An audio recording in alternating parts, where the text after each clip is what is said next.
جی، میں یہ بتانا چاہوں گی کہ لڑکی جماعت کا کیا کام کرتی ہے، چندے باقاعدگی سے دیتی ہے، کس مربی یا مبلغ کی بیٹی ہے، اس کا باپ حضور کے کتنا قریب تھا، لڑکی باپردہ ہو، حضور کو باقاعدگی سے خط لکھتی ہو، نین نقش جون سے ہیں وہ اس کے بہت اعلیٰ و عرفہ ہوں، وہ ہیروئن ہو،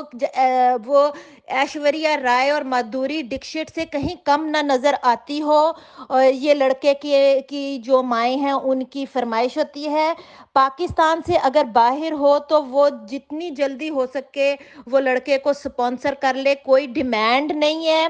اور یہ تو لڑکی کی مطلب کہ میں بتا رہی ہوں، اور پڑھائی جو ان سی ہے، پڑھائی کی طرف ہمیں اتنی کوئی توجہ نہیں دینی، کیونکہ آ جا کے اس نے کرنا تو ہانڈی روٹی ہی ہے اور گھرداری ہی کرنی ہے۔ پڑھی لکھی اگر لڑکی ہوگی تو اس کا دماغ خراب ہوتا ہے اور وہ بہت سارے سوالات کرتی ہے، اور جس کی وجہ سے جماعت احمدیہ کو اس کے سوالوں کا جواب نہیں آتا، پھر مربیوں تک بات پہنچتی ہے، مربیوں کو بھی جواب نہیں آتے، پھر حضور تک بات پہنچتی ہے، اور پھر خلیفہ وقت جو ان سے ہیں وہ صحیح فیصلہ نہیں کر سکتے، اور جس کی وجہ سے جو نوبت آتی ہے وہ طلاق یا خلع پہ ختم ہو جاتی ہے۔ اس لیے پڑھائی کو تو بالکل بھی یہاں پر کوئی وہ نہیں ہے، اہمیت نہیں دی جاتی، پڑھنے لکھنے سے کوئی وہ اس کا نہیں ہے، تعلق نہیں ہے، جاہل ہونی چاہیے۔